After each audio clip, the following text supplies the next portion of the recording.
Every human being lives inside an energy field, sometimes called the aura, sometimes called the biofield. Think of it as an invisible but real extension of your nervous system. It doesn't just sit outside of you. It interacts with your body, mind, and environment. Ancient traditions from China to India to the Americas have described it for thousands of years, using words like prana, chi, or life force. Modern science approaches it differently, speaking about electromagnetic fields generated by the body. Different language, but pointing to the same mystery. We are more than flesh and bone. Remember a moment when you sensed something before it even happened, as if you had access to a hidden force? That sensation wasn't random. It was your energy field at work. Pause and consider this. If your thoughts are electrical impulses in the brain, and your heart produces the strongest electromagnetic signal in the body, is it really so far-fetched to imagine that your state of mind and heart ripples outward in a measurable way? Researchers at the HeartMath Institute have studied this for decades, showing that the heart's field can be detected several feet outside the body.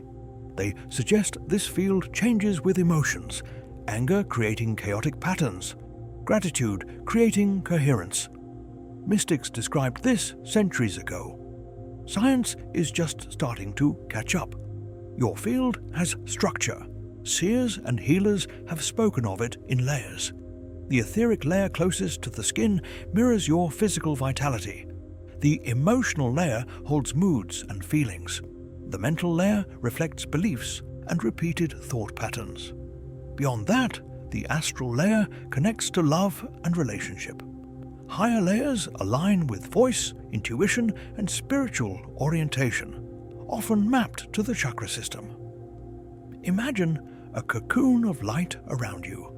When you are balanced, its colors are clear and bright, patterns are smooth, and you feel connected.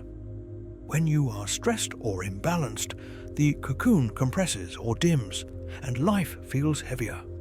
The point is not to see these layers literally, but to understand that your inner world is mirrored outward, and your outer experiences reinforce the field in return.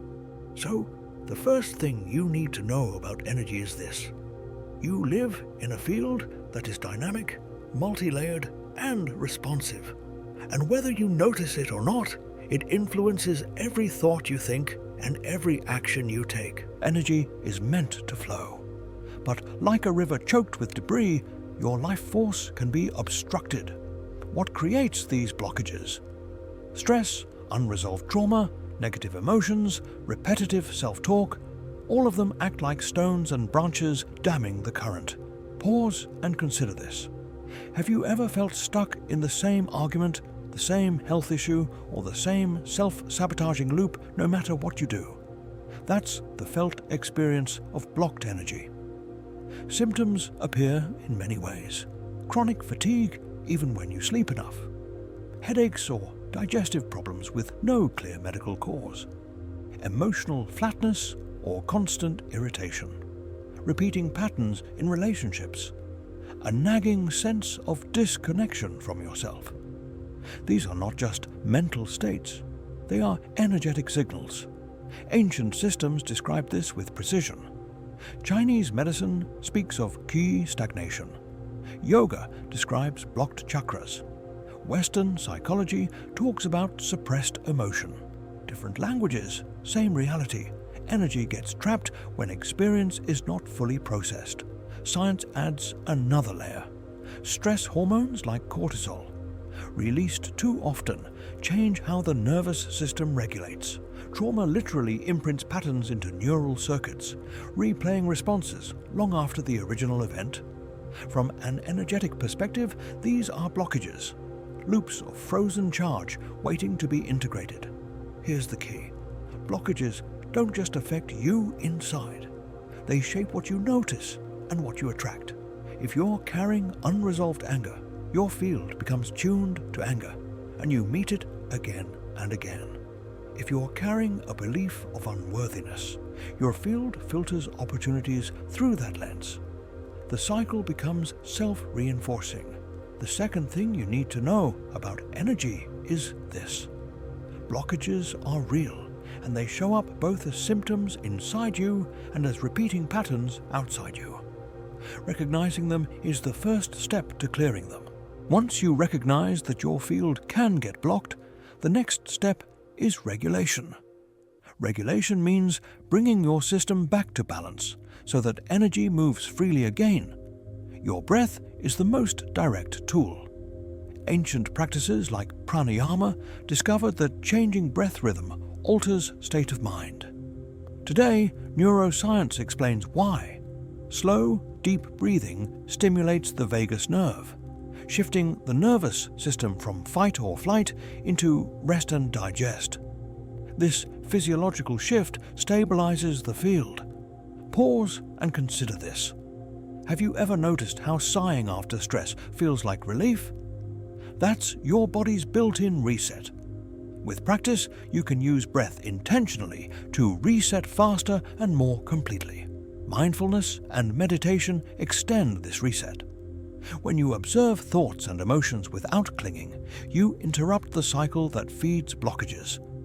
Your field starts to reorganize, moving from scattered patterns to coherence.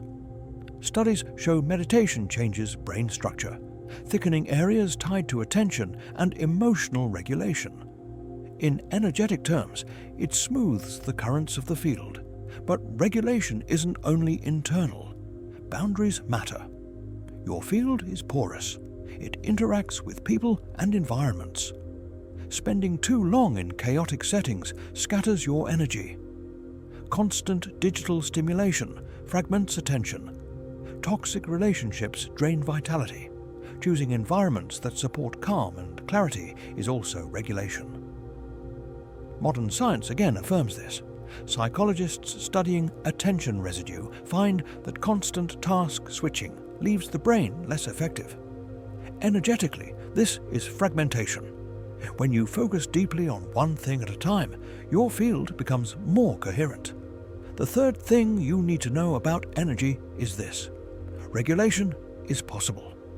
Breath, attention, environment, and choice all matter. And with consistent resets, your field becomes stronger and more resilient. Your energy field does not end at your skin. It extends outward and interacts with others. Every thought and emotion you generate adds ripples to that field. Positive thoughts like gratitude or love brighten the pattern. Fear and resentment create distortion.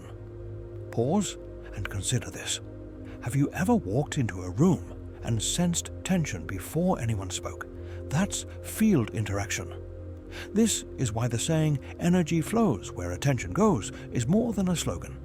When you repeatedly invest attention in certain thoughts or emotions, your field tunes itself to those frequencies. This doesn't just color your perception, it influences how others perceive and respond to you. Research supports this. Studies in group meditation show reductions in crime rates in surrounding areas, a phenomenon called the Maharishi effect. While debated, the suggestion is clear. Collective coherence creates measurable social change. More broadly, social psychology confirms that emotions are contagious. Laughter spreads, anxiety spreads. From an energetic perspective, this is field resonance. Communities magnify this. When groups gather with shared intention, whether prayer, meditation, or simply honest conversation, their fields align, creating a stabilizing effect. That's why spiritual gatherings, music festivals, or even team rituals can feel electric. The fields synchronize, and the whole is greater than the sum of its parts. The fourth thing you need to know about energy is this. Your field broadcasts and receives constantly. You influence and are influenced, which means your inner work is never just for you, it ripples outward. Every culture has developed methods to refine energy. In India, yoga integrated posture, breath, and meditation to harmonize body and spirit. In China, Tai Chi and Qigong cultivated smooth, grounded movement. Indigenous traditions used dance, song, and ritual to shift collective energy. Pause and consider this. Isn't it striking that civilizations separated by oceans all came to the same conclusion? Energy can be cultivated? Modern science has begun to investigate these methods.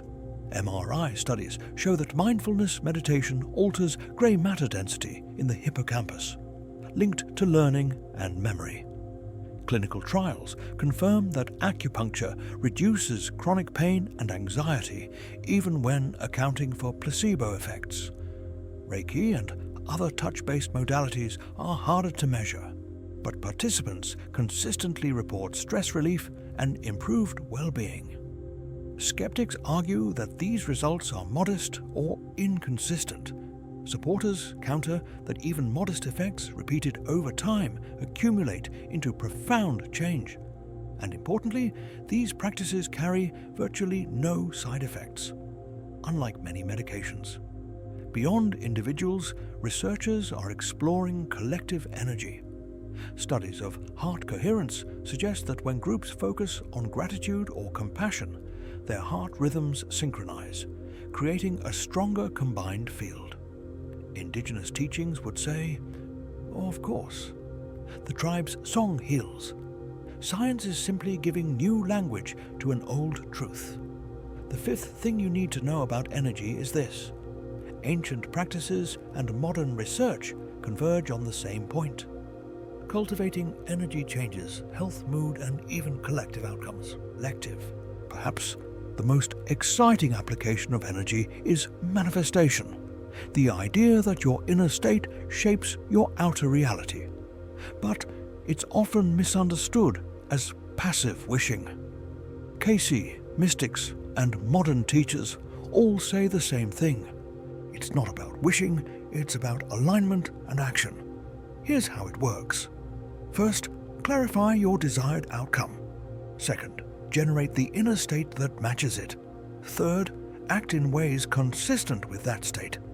Your field becomes a beacon that draws opportunities aligned with your vibration. Pause and consider this. Have you ever noticed that when you're in a good mood, doors open more easily? That's not luck, it's resonance.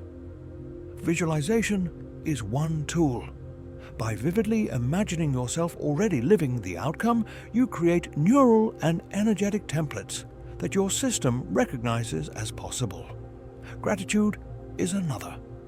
When you appreciate what already exists, your field vibrates higher, making it easier to attract more of the same. Affirmations can help too, but only when they are believable. Bridges your nervous system can relax into. I am learning to trust myself is stronger than I am already perfect, because the first builds coherence while the second may trigger disbelief. But the crucial step is action. Without it, alignment dissipates.